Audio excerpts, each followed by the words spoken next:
Assalamu alaikum, welcome back to Wealth and Wisdom.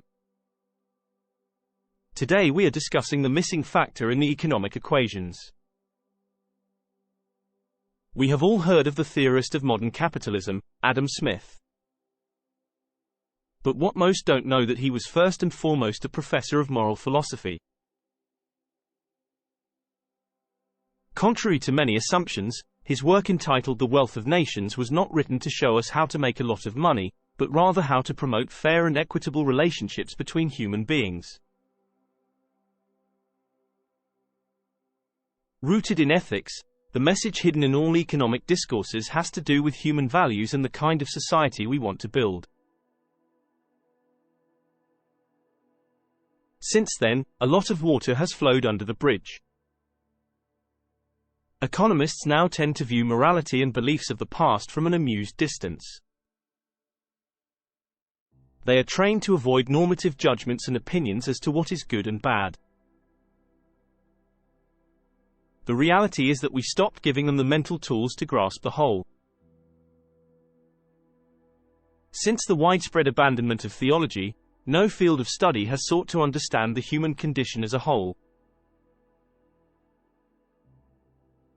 While the socialist economic experiment has failed, the capitalist economic order, despite long strides in the fields of economic growth, is in the throes of an ever-deepening crisis.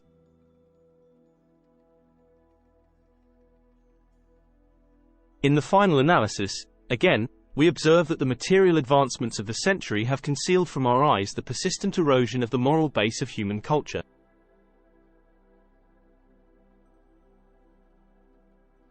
It is true and universally recognized that resources are scarce compared with the claims on them.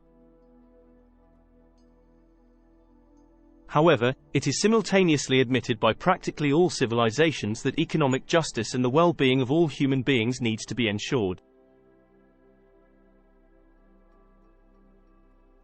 Secular and materialistic philosophies attach maximum importance to the material aspect of human well-being and generally tend to ignore the importance of the spiritual aspect.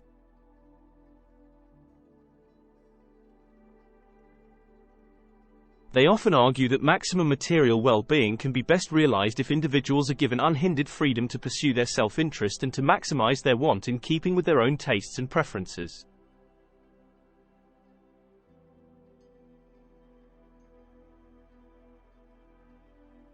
In contrast with this, religious worldviews give attention to both the material and the spiritual aspects of human well-being.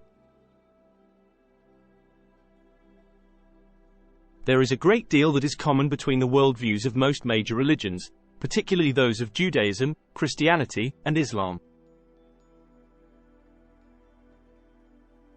Indeed, according to Islam, there is a continuity and similarity in the value systems of all revealed religions to the extent to which the original message has not been lost or distorted over the years.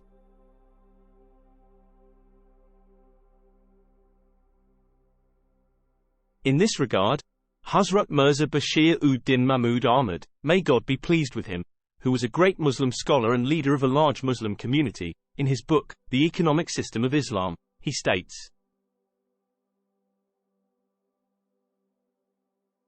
"Religions that believe in the hereafter in general, and Islam in particular, do not view the issue in simple economic terms, but from a religious, moral and economic perspective.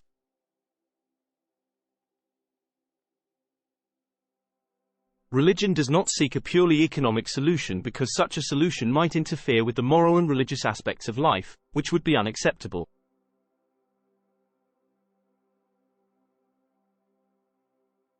A non-believer is of course free to view economic problems in isolation.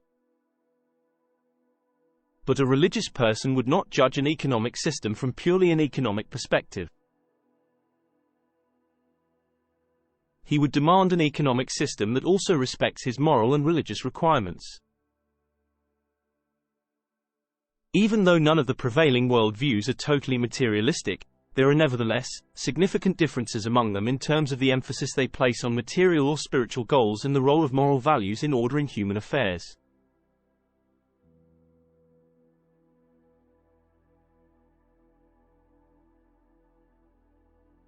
While material goals concentrate primarily on goods and services that contribute to physical comfort and well-being, Spiritual goals include nearness to God, peace of mind, inner happiness, honesty, justice, mutual care and cooperation, etc.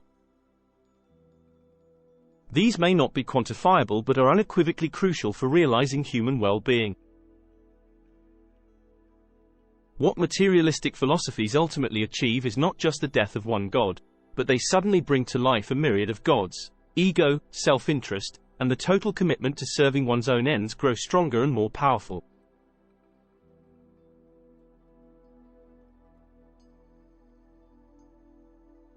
Our economic woes are thus fundamentally moral, and we need a moral revolution.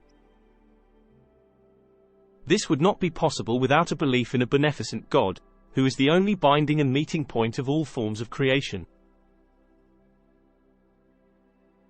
In addition to abolishing the conditions of capitalist loneliness, introducing the idea of a supreme being into the economic equation ushers an authentic accountability apparatus for one's actions and motivates one to serve his creation out of love.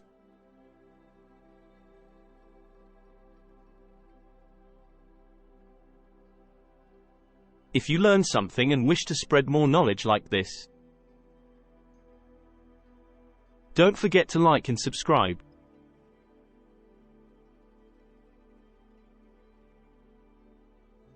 Until next time, Assalamu alaikum.